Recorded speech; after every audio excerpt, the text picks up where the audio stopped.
Good morning everyone, তোমরা সকলে কেমন আছো? আশা করি সকলে অনেক অনেক ভালো আছো। আমি মোটামুটি আছি।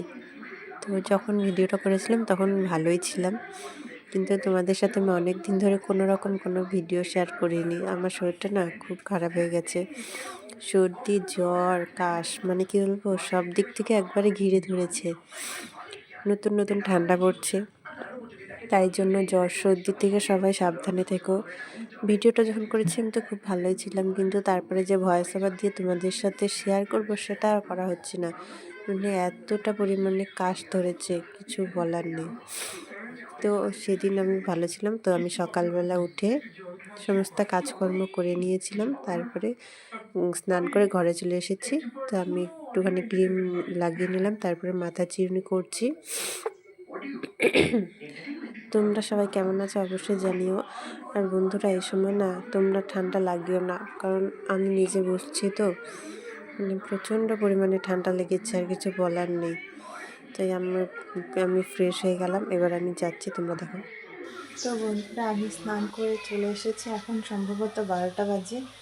তো সকালবেলা ঘুম থেকে উঠে নিয়েছিলাম, ঘুম থেকে উঠে বিছানা উঠিয়েছি, তারপরে এসে ঘরটা ঝাড়ু দিয়ে পরিষ্কার করে মুছেছি, চা খেয়েছি, তারপরে কিছু কাপড় ছিল সেগুলো ধুয়ে দিয়েছি, তারপরে আমি স্নান করেছি, স্নান করে এই যে চলে এসেছি। এখন হয়তো 12টা বাজে। তো আমি এখন রান্না করতে যাবো। তো চলো, আমি কী রান্না করবো তোমাদেরকে দেখাচ্ছি, চলো।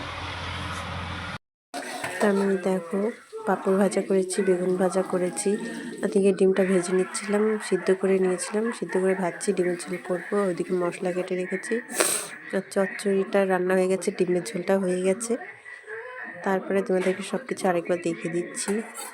বেগুন ভাজা, তারপরে চচ্চড়ি করেছি, মূলো, বেগুন, আলু, তারপরে হচ্ছে ফুলকপির যে ডাঁটাগুলো হয় না, ওগুলো দিয়ে অনেক কিছু দিয়ে চচ্চড়ি, আর পাঁপড় ভাজা। আর আমি এদিকে না ডিমগুলো ছিল তো, ডিমের দিয়ে চপ করেছিলাম। এখন বাজে বিকেল 4টা, আর এখন তো জানোই বিকেল 4টা মানে আর একটু 1 ঘন্টা পরে সন্ধ্যা হয়ে যাবে। তা আমার এখন উঠোন ঝাড়ু দেওয়া, ঘর ঝাড়ু দেওয়া সব কমপ্লিট।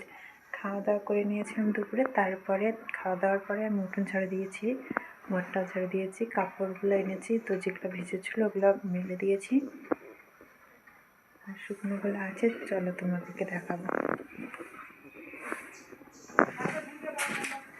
এই যে শুকনো কাপড়, এগুলো এখন আমি গুছিয়ে নেব, ভালো করে পরিষ্কার করে গুছাবো। আর জানলা অর্ধেকটা আটকেছে বাবা, আর আমি এখন বাকিটা আটকে নেব। তো বাইরেরটা দেখো কেমন হয়েছে, বাইরের ওয়েদারটা। বিকেলবেলা দেখো কেমন কুয়াশা কুয়াশা ভাব হয়েছে, সন্ধ্যা হয়েছে, প্রচুর পরিমাণে এখন আমাদের এখানে শীত পড়ছে। আর আমাদের দিকে তো জানোই পাহাড় নদী কাছাকাছি, তাই জন্য ঠান্ডাটাও একটু বেশি, গরমও বেশি, ঠান্ডাও বেশি। তারপরে তোমাদেরকে ওয়েদারটা দেখালাম, তারপরে আমি ঘরে চলে এসে জামা কাপড় ভাঁজ করে নিচ্ছি। তো এখনকার দিনে না, মানে দিনটা এতটাই ছোট হয়ে গেছে, 5টার দিকে এখন মানে সন্ধ্যা দেওয়া কমপ্লিট হয়ে যায়। তাই জন্য কাজকর্ম করে একটুখানি তোমাদের সাথে ভিডিওটা শেয়ার করলাম।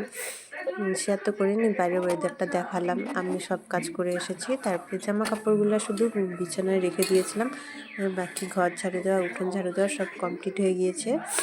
তারপরে যে জামা কাপড়গুলো ভাঁজ করে নিচ্ছি ভালো করে।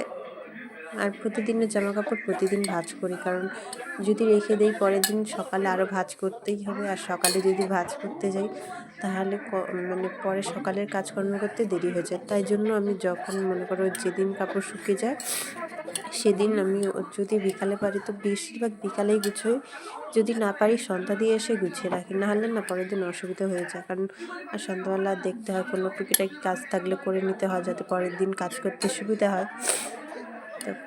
তো জামা কাপড় গুছানো কমপ্লিট হয়ে গেছে। তো বন্ধুরা, তোমরা কে কোথার থেকে দেখছো অবশ্যই কমেন্ট করে জানিও, আর আমার ভিডিওগুলো ভালো লাগলে লাইক, কমেন্ট, শেয়ার, সাবস্ক্রাইব করে দিও। তো দেখো আমার ঘরের ফাইনাল লুকটা আমি পরিষ্কার করে নিয়েছি সব কিছু। জামা কাপড় আলনা থাকলে কত সুন্দর লাগে বলো। ঘরের সৌন্দর্য কিন্তু বিছানা আর আলনাটা, মানে কি বলবো, বিছানা থাকলে না অনেক ভালো লাগে। তো বন্ধুরা, আজকে ভিডিওটা এটুকুই। আমি ভালো আছি, তোমরা ভালো থেকো, টাটা।